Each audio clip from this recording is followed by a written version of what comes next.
chapter, not chapter, the 37th division of Psalm. I want to look at the 7th verse. And it says, rest in the Lord and wait patiently for him. Do not fret because of him who prospers in his way, because of the man who carries out wicked schemes.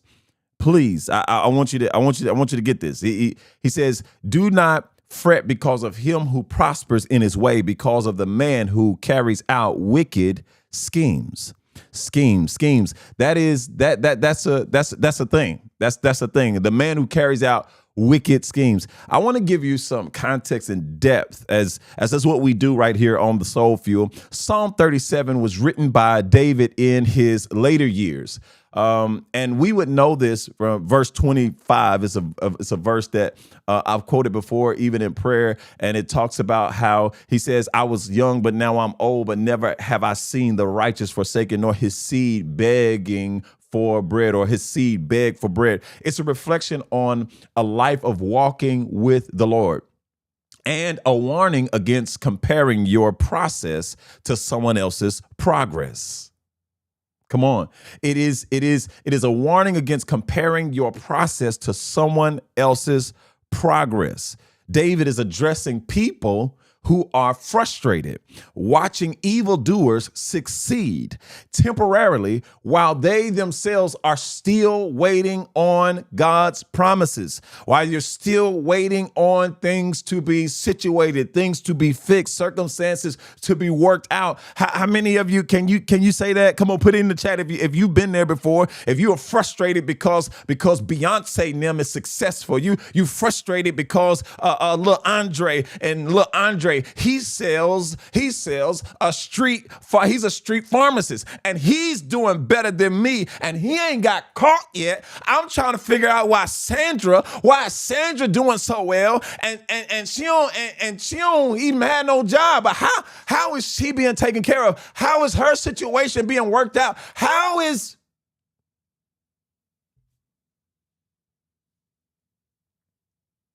David is saying, don't confuse delay with denial.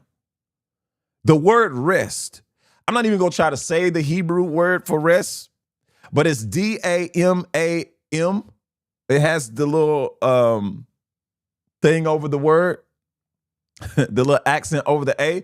The rest in Hebrew just basically means to be silent. It means to be still, or to quiet oneself, It's not passive. It's active trust. It's not just being still like whatever. No, it's you actively putting your trust in the Most High. It's active trust. You stop striving internally because you trust God externally. And you stop striving externally because you trust God internally. Wait patiently comes from Chul. I tried to say it. It's a Hebrew word, Chul, right? And the meaning is to twist, whirl, or wring with pain. To wait patiently means to twist, whirl, or wring with pain. This is painting a picture. It paints a picture of endurance under tension. It paints a picture of, again, endurance under tension. The type of patience that costs something. So David is essentially saying, be still even when waiting feels like wrestling. That's what waiting means. Waiting is the twist, is the ring, like it's a tussle. You ever felt that? You ever like had to wait in a small place, in a small area, and and you never thought of yourself being claustrophobic, but it just makes you want to move? Have you ever been restrained before? held down and you try to be still, but it's just something in me that just, I feel like I just gotta move. In ancient Israel, waiting wasn't viewed as weakness, but as wisdom. Is that speaking to anybody this afternoon? Huh? In ancient Israel, waiting was not considered or viewed as weakness, but as wisdom. Farmers understood that nothing fruitful grows overnight. Listen, the cultural context of the text will always give you a better understanding of what the text is actually saying. Come on, this is Bible study. I guess it's going to always be Bible study coming from here. Right? Farmers understood that nothing fruitful grows overnight. Seasons of stillness were part of stewardship. It was part of stewardship. You got to know that. You got to know that. Likewise, this psalm addresses the human tendency. It addresses the human tendency to measure success by movement. How many of you have measured success by movement? Come on, just be honest. Be honest. Ain't nobody judging you. I done it before. Like you measured success by movement. Again, farmers, even today, farmers understand that nothing fruitful grows overnight. Seasons of stillness are part of stewardship. It's a part of stewardship. You got to know it. It is a part of stewardship.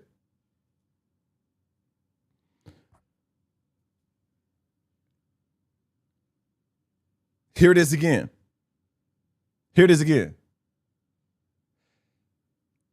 He is addressing the human mind and the human urgency and the human wiring, the tendency to measure success by movement. But in God's economy, stillness is often the soil of strategy. Stillness is often the soil of strategy. Can you write that in the chat? Put it in the comments. Stillness is often the soil of strategy. It is. It is often the soil of strategy.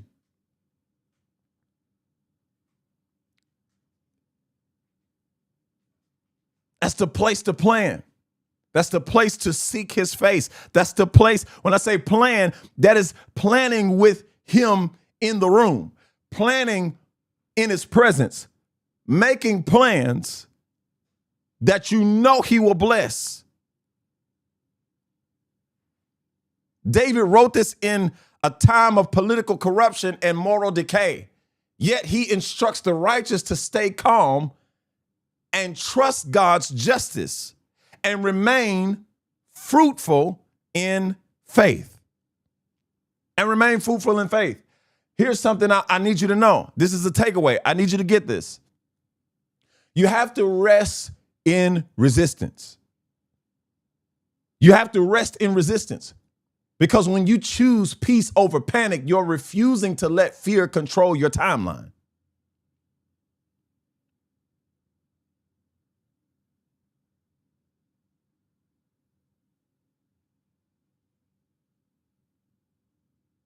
You are refusing to let fear control your timeline. I say this all the time. When you don't have faith, you're automatically, I said this yesterday's sermon. When you are not having faith the way that faith is, you're supposed to have it because faith is always supposed to be increasing. It's never supposed to be decreasing. And when faith is decreasing, it is because fear is taking over. Fear is the opposite of faith. When you don't have faith, you have fear.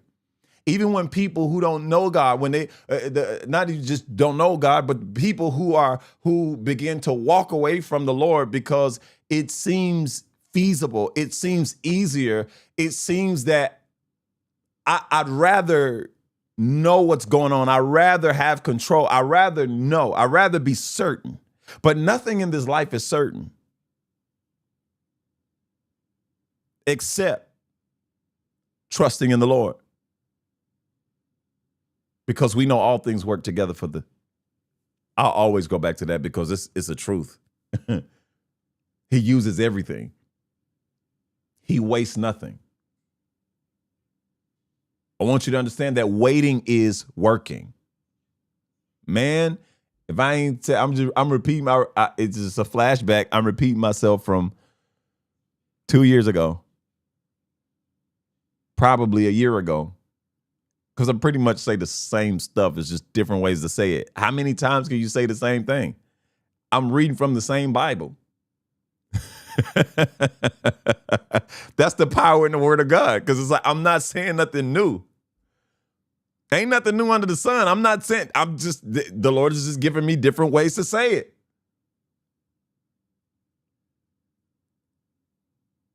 Huh? Waiting is working. Because remember we said this. I've been saying this forever. I've been saying this forever since I've been pastoring. Y'all been rocking with us online, an online church forever.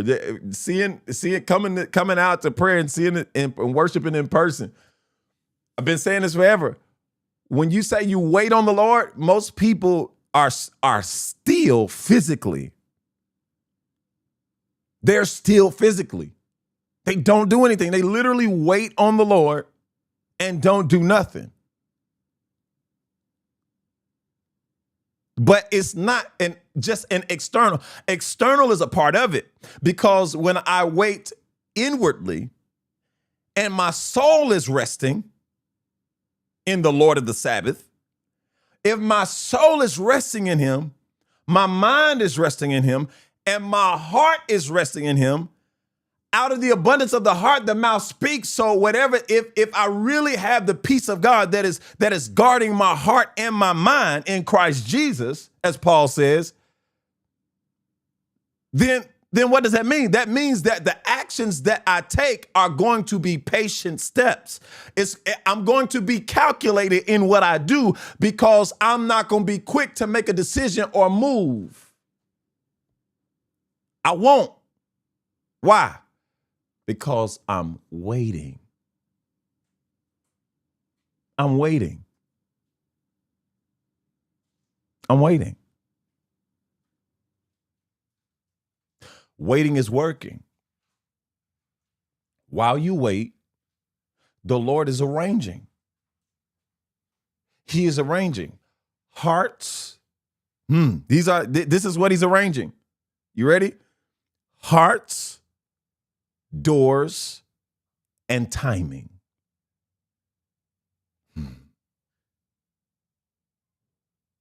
Martha Davis, he's arranging hearts, doors, and timing. But you have to be submitted to his will, because if you're not, you throw off everything that he's doing. Because if you get to moving, that means you'll move past a door that he's getting ready to open. If you move before time, you'll cause a heart to change in the wrong direction. Because whatever he's going to do it with or without you. So the heart may be changed, but you may change the heart based on what you do and the interaction that the design that he had laid out for your interaction with a heart. Then he'll bring somebody else around to do what you were supposed to do while you're still waiting. You continue to wait because you don't know how to pray his will. You don't know how to obey his word. What David is saying here, when he's speaking strong, he says, rest in the Lord and wait patiently for him. Do not fret because of him who prospers in his way, because of the man who carries out wicked schemes. Listen, the heart of the king is in the hands of God.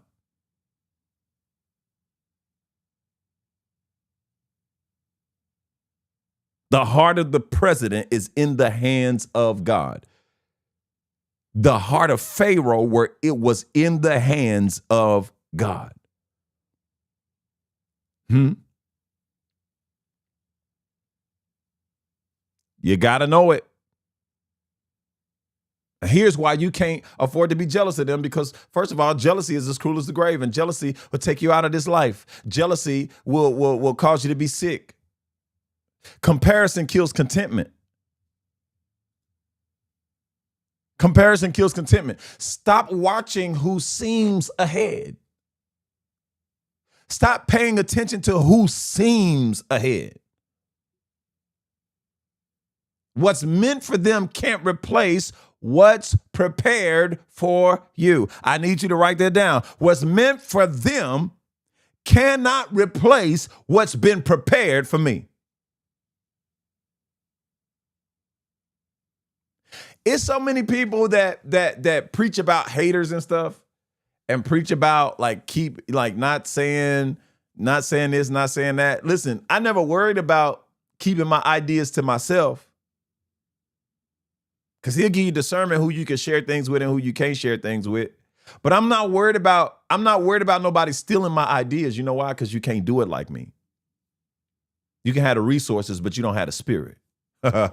You can have the money all you want, but you don't have the audience that will connect to it, because it's not yours.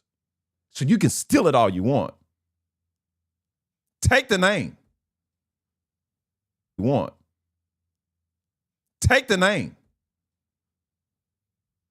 And we want to be wild. I'm not saying talk to anybody, but 2017, 2018, it's the same. There's nothing new under the sun. All I'm saying is, if you keep comparing yourself to what somebody else has already done, you will never do what God has prepared for you.